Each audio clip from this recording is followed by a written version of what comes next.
Hey, it's Kevin DeWitt here. Welcome to another plugin knowledge session. In this session, we're going to check out a plugin called WaveRider Tg from Quiet Arts.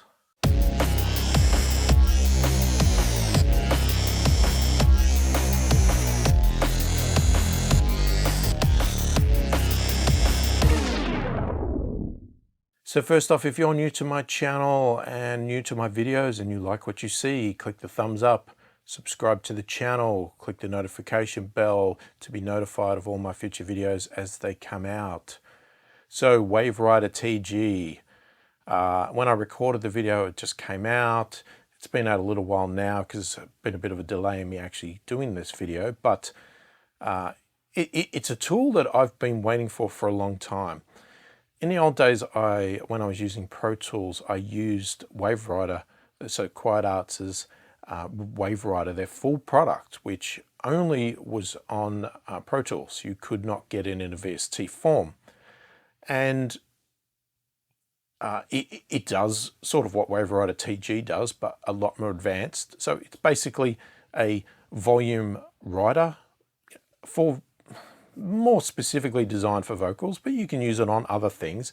And it basically just listens to your vocal track and it adjusts the volume on the fly as if you were doing it yourself, writing faders as you were listening, but obviously a bit more efficiently, a bit more intelligently, because it's using actual numbers and digital coding, etc., and some algorithms as opposed to we're just using our ears.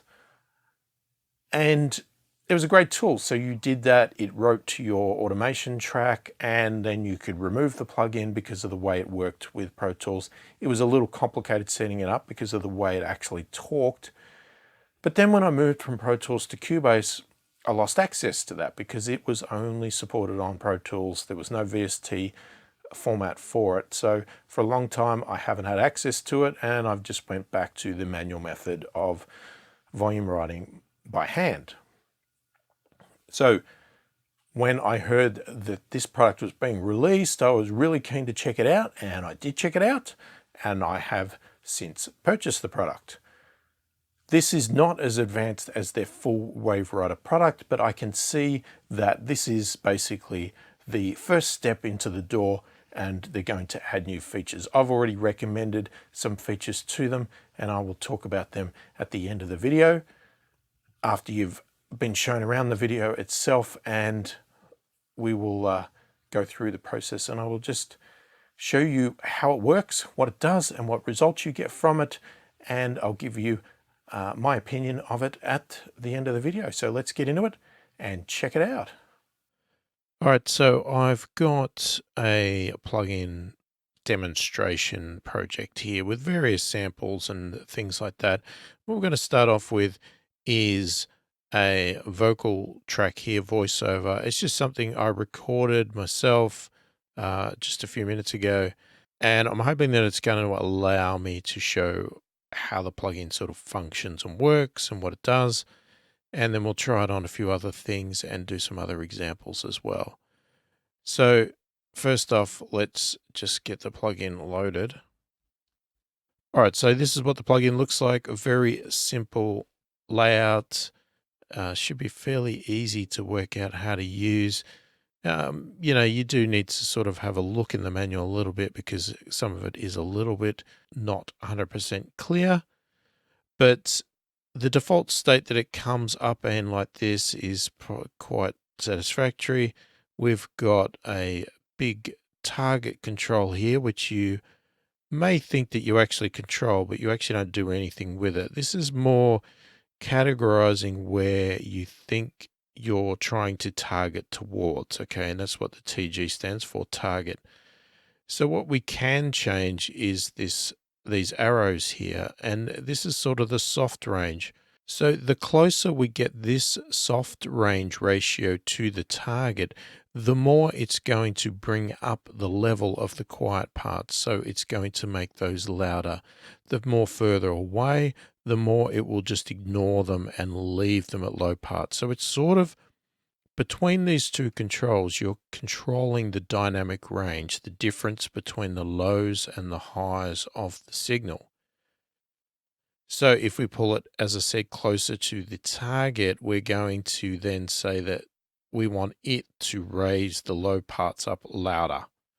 If we bring it further away, we're going to allow some more softer parts to get through unaffected, not boost them so much. Similar thing happens with this loud side here. So if we bring the loud side towards the middle, the opposite actually happens. So what it will do is it will reduce the loud parts more heavily. And if we have it further away, it will allow the loud parts through unaffected more and not reduce the volume so much. So that's what I'm saying. If you were to drag yours there, you can imagine that this distance is your dynamic range between soft and loud parts. So you can see the dynamic range is quite large there. You can go very quiet and you can go very loud, and it won't affect those or won't try to control them so much.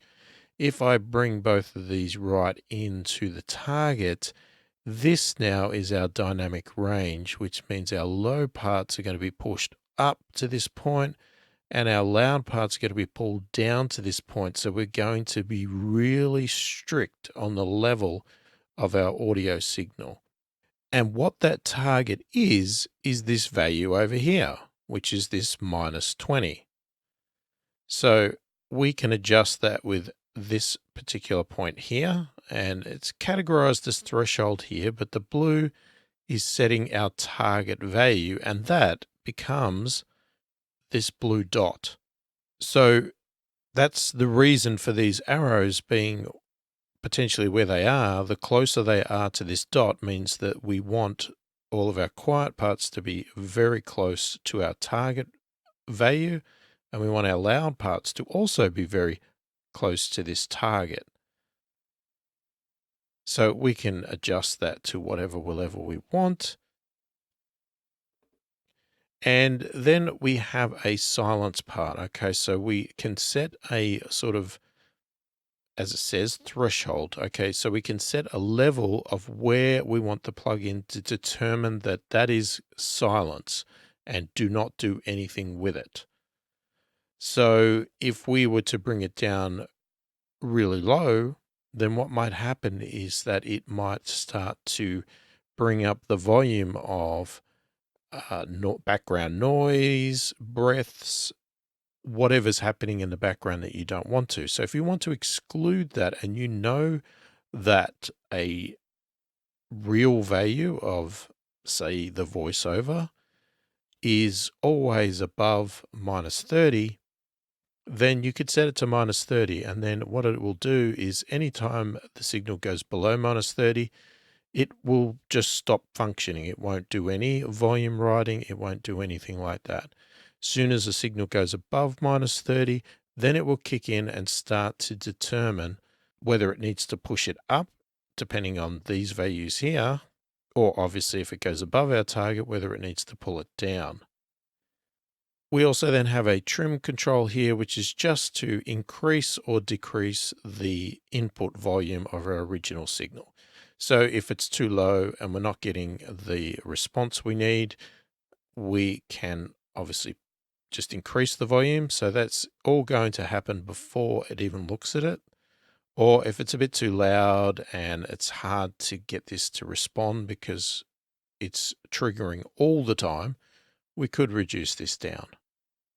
More than likely, what I usually do would be to do it actually in my DAW and reduce the actual volume of my clip, but that can be handy if you've got other plugins before it or anything like that.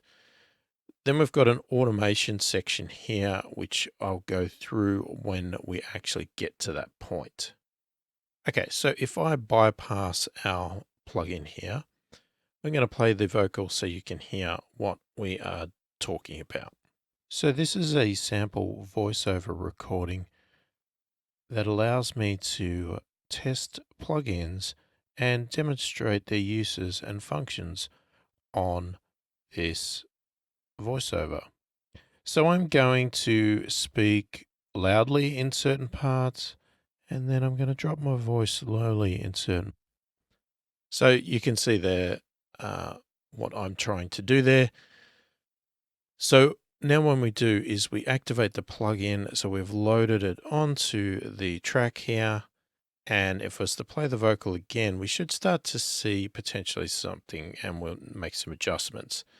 Now, what we're looking at is this channel here is going to show our audio input, and this is going to show us whether it is increasing or decreasing the volume of the track as it goes, or whether it's doing nothing. So sort of in this state here like this, it's pretty much doing nothing. If it starts to go over to the right, it's boosting the volume of the audio.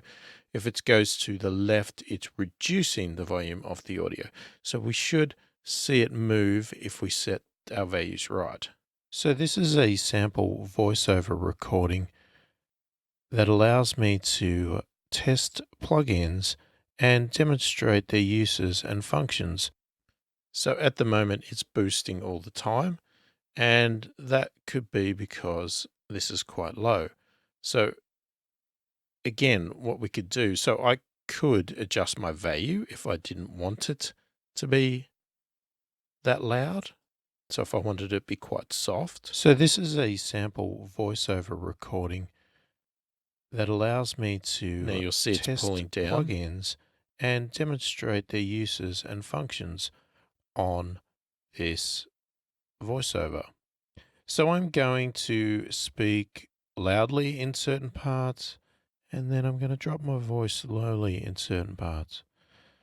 And I might breathe as well, just okay. So you sort of need to find the sweet spot there. So this is a sample voiceover. Let's bring it to this bit here for a minute. So I'm going to speak loudly in certain parts, and then I'm going to drop my voice You'll slowly see it boosted there a little bit, boosting. And I might breathe reducing. As well, just to show some sort of effects there. And so as an example, if I go for the maximum width there, so I'm going to speak, you'll see, loudly in certain parts. We're doing nothing now. And then I'm going to drop my voice slowly in certain parts. And I might breathe as well. So let's say we want to bring it up. So I'm going to speak loudly in certain parts, and then I'm going to drop my voice slowly in certain parts. And I might breathe as well, just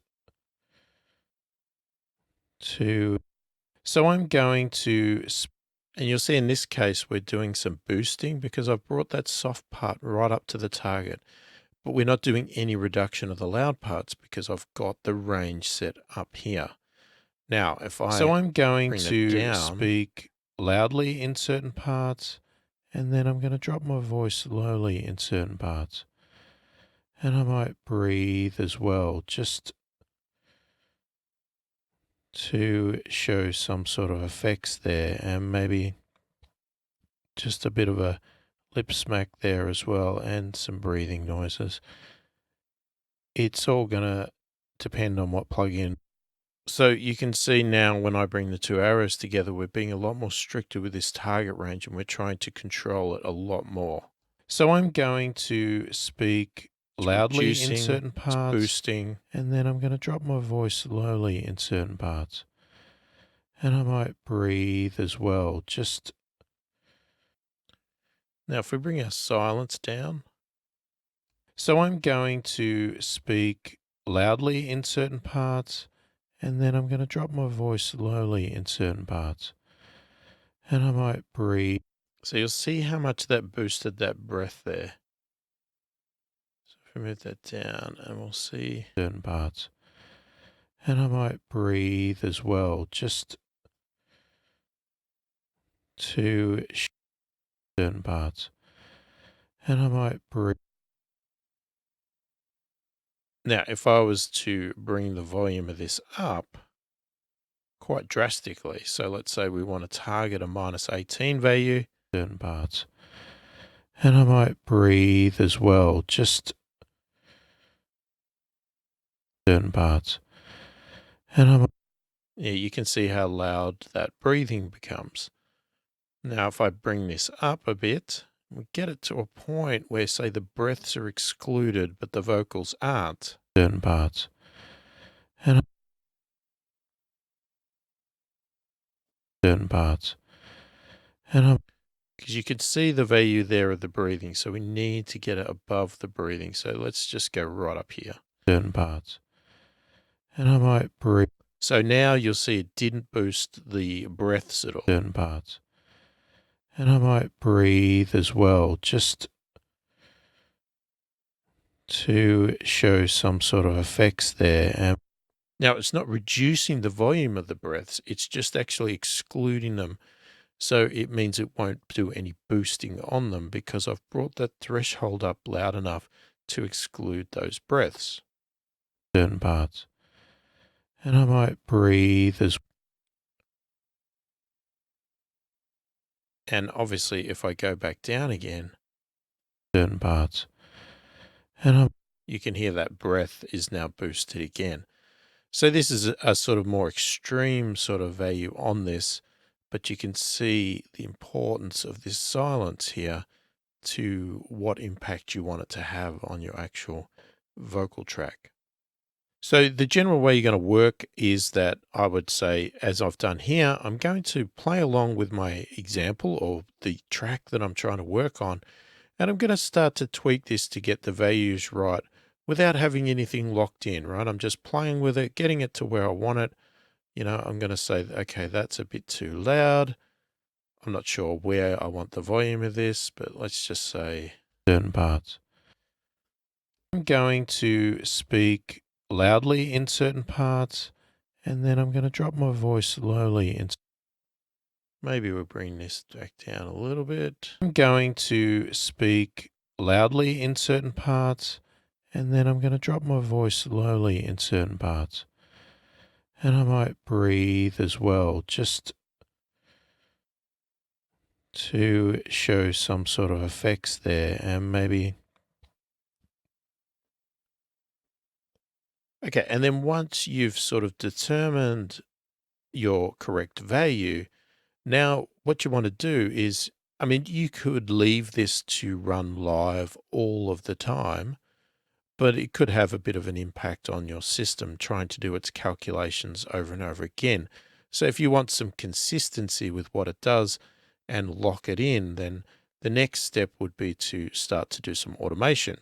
And in regards to running it in Cubase, the way that we would do that is that we would turn write mode on in Cubase. You can see I've done it from the plugin, or I can do it from the track, whichever way you want to do it. And also in the plugin, then we need to turn on this button. Okay, so with this off, it's doing no automation. As soon as we turn it on, it starts to do automation. And then this control here becomes active, and we've got two options. We've got write or we've got read. Now, in this case here, first off, what we want to do is write the automation. Now, because I have this automatically opening up a track, what should happen is as soon as I play this, it should open up the automation lane and we should start to see what happens. Okay, so there's a couple of items in the manual on their website that they talk about that is key to having this function correctly. And the first one is the buffer size. So they suggest that at a minimum, you should do 512. So I'm doing it 256, so that's fine. When I say minimum, as in it should be smaller, they don't want it higher than 512. So we should be good with that one. So at least set it to 512, and that's going to give you better performance. Okay, and the other key one is the automation thinning. So in a lot of DAWs, what happens is they have a feature that sort of, I guess, to generalize it, it rounds off your automation. So if you're doing live writing of automation, like vocal fader rides, etc., and you move the fader quite a lot, what it can do is it can thin that out to make it a bit smoother, because, you know, everybody's hands are erratic, or your moves, if you're using a mouse, can be quite erratic. And you can set it to a value that makes it extremely smooth. So what it will do is it will reduce a lot of those automation points, or you can make it quite detailed where every single automation point is left in there, so it can be very jerky. it's a good idea to have some thinning on there because you don't want it to be like every single dot. But for this plugin to work to its optimum of performance, they suggest that you have it no more than 5%. So if you have a look in Cubase, go into the automation panel and you go to settings, you'll see a reduction level, and mine is set to 5%. Now I think that's actually a default value because I don't believe I've ever changed it. So that's actually okay. But if you have yours set higher than that because you like to round your automations off a lot more, then they suggest that you reduce this down to 5% for this plugin to be able to make its adjustments accurately. And just out of curiosity, this is this other feature I talked about where it's reveal parameter on write. So what this means is as soon as I start to write automation, no matter what it is, it will automatically open that channel up in the project window here and start showing it.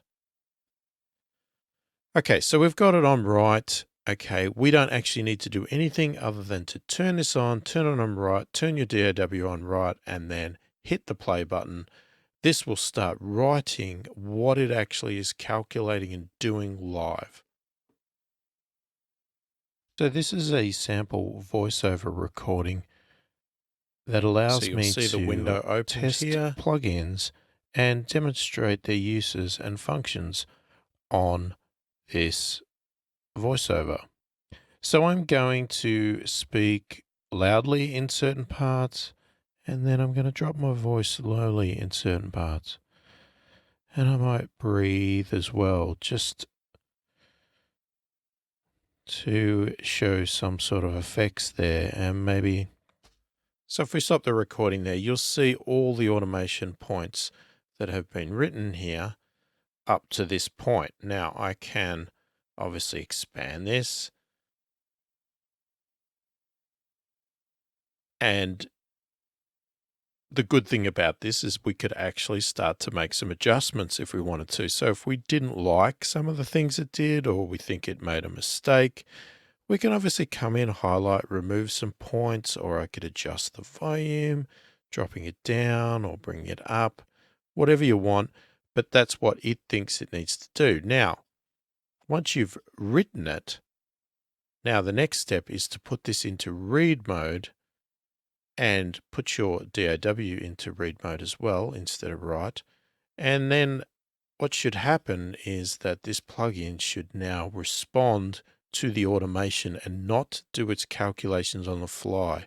It should do whatever this automation lane is telling it to do.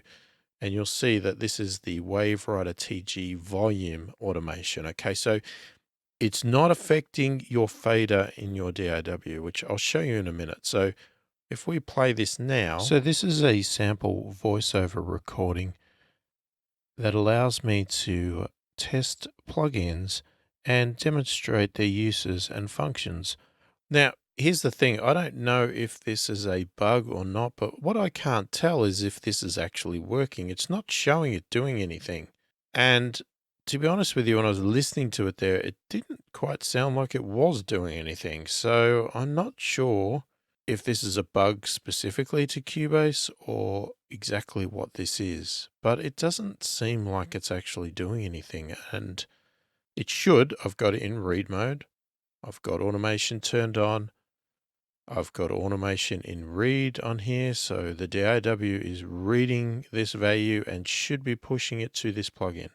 This could be specific to Cubase. And the thing is that if you're watching this video in the future, I would assume that this will have been fixed by now. I'm showing you the process and what it should do because I'm under the assumption that this will be fixed very quickly, and it's just a bug with this very first version, and a newer version will have this function fixed. Let's have a bit of a play with this on another track just to try a few different things out. Okay, so we've got a bass track here.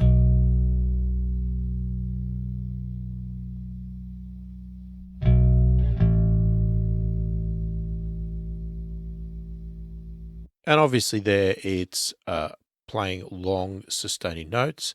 Now, if we had this in a mix and we found that the trailing end of the bass notes was making the song sound too thin, the bass was disappearing, we could use this to do our rides for us, because what you could do is normally you could do your own automation and your own rides with this bass by boosting the bass as it starts to trail out. You could boost it back up to keep that low end nice and thick in there. But that's a perfect thing that we could do with this plugin. So we can obviously turn it on, and now we can try and set some values here.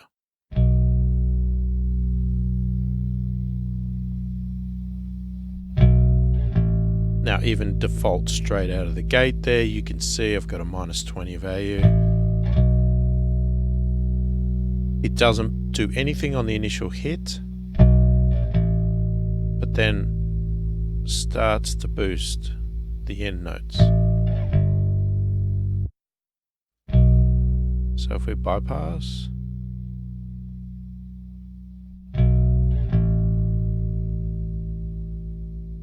so you see it trails off there.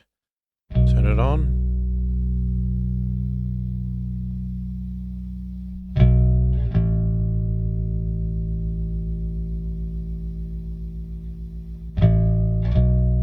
Now you might say, okay, that's a little bit extreme.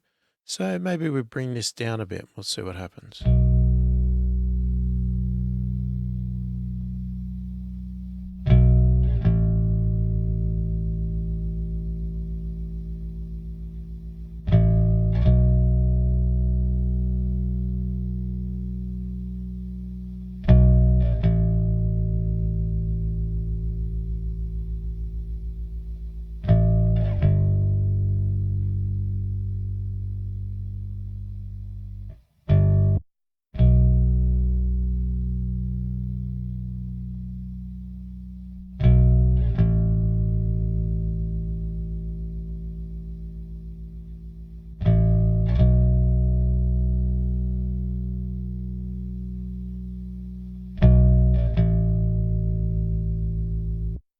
Now you could obviously do the opposite as well. You could say, okay, those peaks on the transients are a little bit too much.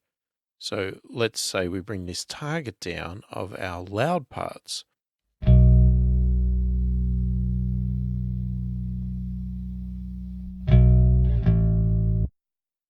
So let's drop the volume here just so you see now we're pulling down that initial transient of the start. If I was to bring this silence up,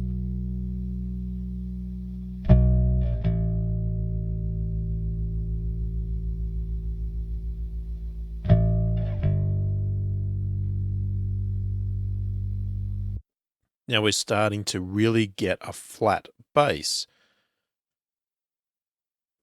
which maybe you want, maybe you don't. You know, this is it all depends on what you want to get out of this. You may want ultimate dynamics, or you may want to really sort of contain this to that very level there to keep that bass nice and rock solid in your mix. So here's the before.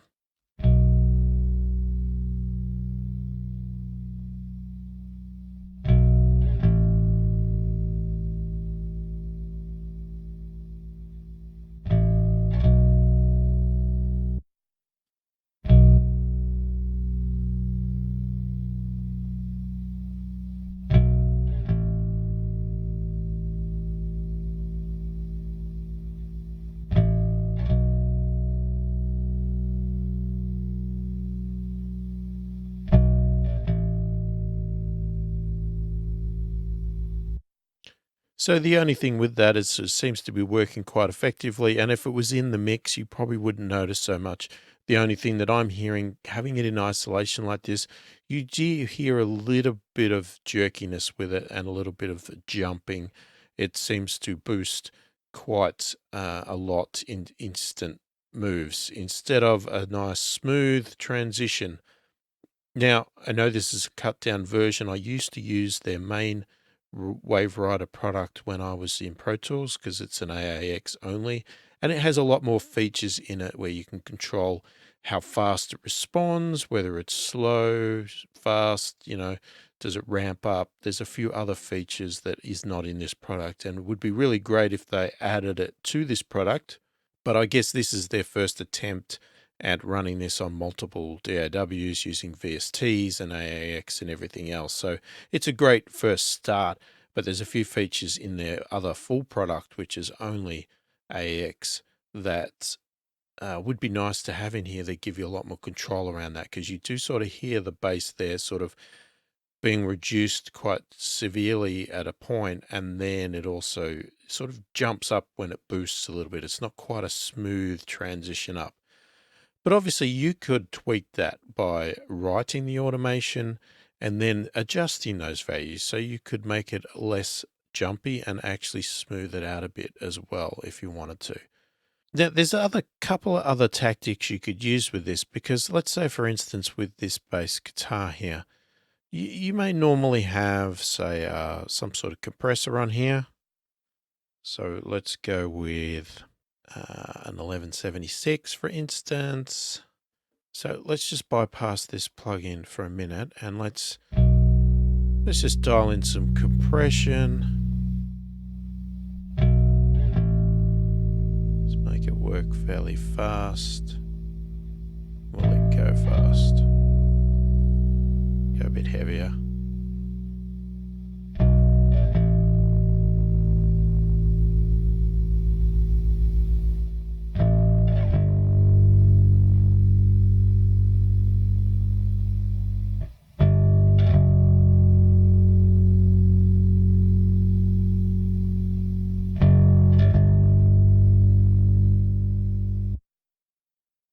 Okay, let's back it off. We're getting a bit of distortion there.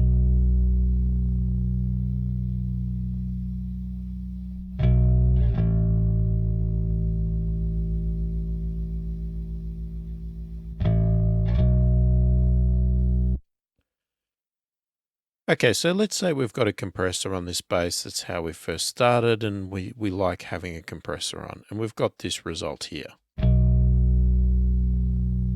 Quite a lot of compression going on, especially on the peaks.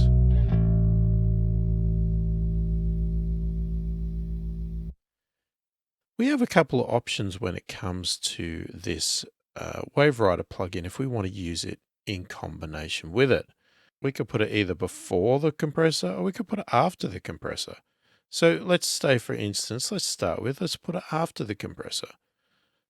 So what we're going to get in this case is obviously the bass is going to be compressed by the compressor, and then we're going to do some writing of the fader or the volume after the fact.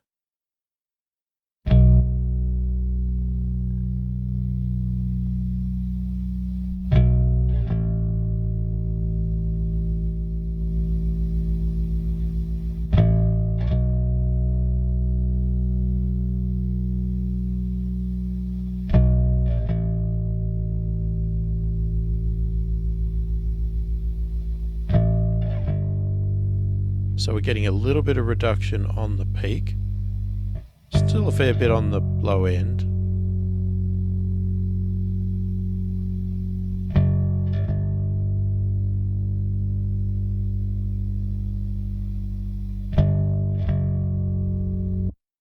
Now, if we actually don't touch the settings on this, but now what we do is we put it before the compressor and we have another look.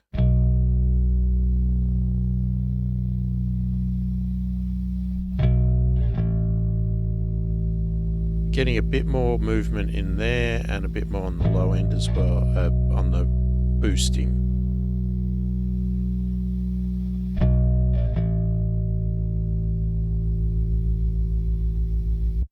Now the opposite, so what happens is WaveRider itself now responds differently. So it's a lot more active in its reduction because we don't have this compression when we have it sitting before the compressor.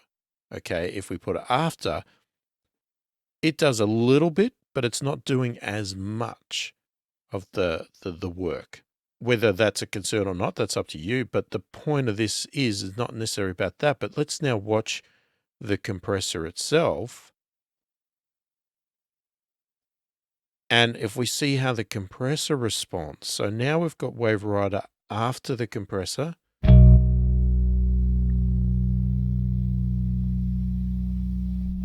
And you can see there, big heavy hits on the compressor, then the compressor drops back to 0. Big hit, coming down, boom, down to 0. Okay, now let's put WaveRider before it, and let's have another look.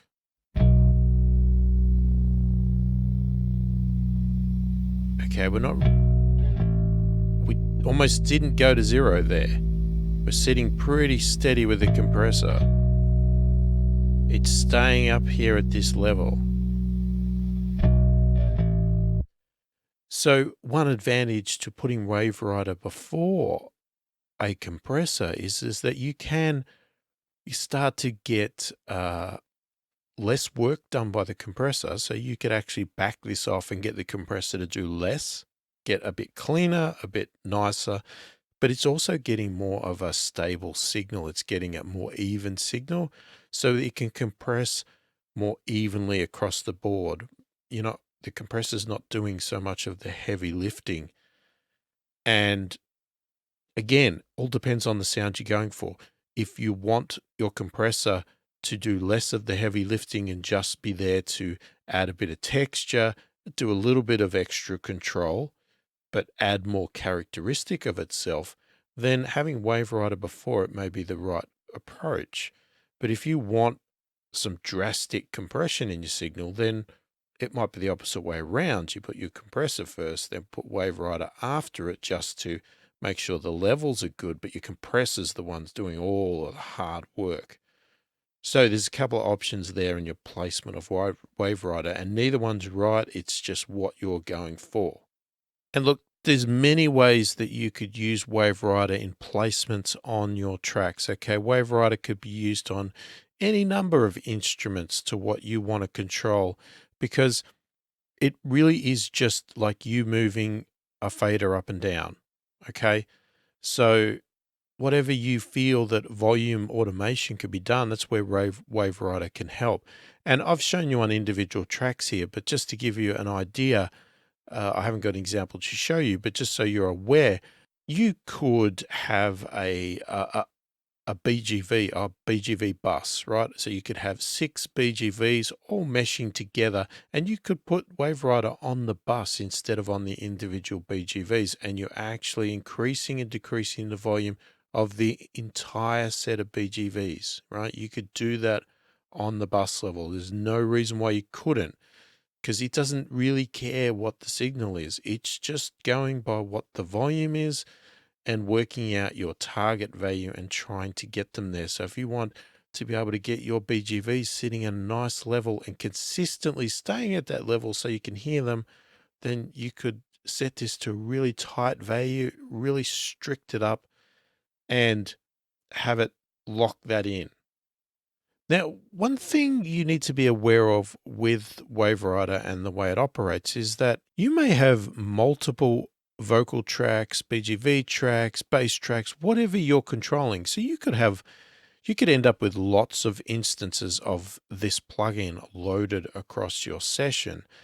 And you might not want all of those on there. You might think, okay, I really don't want extra plugins on there. That's one advantage to doing volume writing with faders and stuff like that, is it's not a plugin. It's done by you, and it's just written in there, and the program just does it. Okay. So even when you use their automation within WaveRider, you still got to have the plugin loaded in there. It's got to stay in there because the automation does not control anything in the DAW. It is controlling the plugin itself. So the plugin needs to stay there. And that's one thing that I was never really super keen on other versions of this, like the Waves Vocal Rider and things like that. I just didn't like having that plugin on all the time. Now, obviously there's ways to get around that, and it could be that you bounce the track out and then bring it back in. after you've done the automation of this. So you set it up, have the automation run, bounce it out to a new audio file that's now balanced, and you bring that back in to your session and then remove the one with the plugin on it. Okay, so that's one way to do it. Another way I thought of doing it, and actually they state that this does not work on their website, was that I thought, well, if you had it write the automation, why couldn't I then copy that automation over to my actual volume automation to move my fader with the exact same moves? And obviously other people have thought the same thing and asked the same question, because they clearly answer this as a frequently asked question on their website. They clearly state on their website that you would not get the same results as it doing it within the plugin. And I was curious about that because I don't really understand what the difference would be. And it could be that there's some values in here that are not exactly the same. So what it writes to the automation does not necessarily just does not naturally reflect exactly what a volume move does, and it may just say something to VocalWriter, and VocalWriter slightly does something with it that's different. So there you go, there's WaveRider TG from Quiet Arts. What did you think of it? Let me know in the comments. Love to hear your opinion. Are you going to try it out? Or have you already tried it out? Let me know what results you got from it. What did you think? Love to hear your opinion in the comments. Do you have any advice of things that maybe I did wrong or that I could use this tool on that you found works really well? Love to hear your opinion on it, and any suggestions of the tool itself, of what you think could make this actual program better.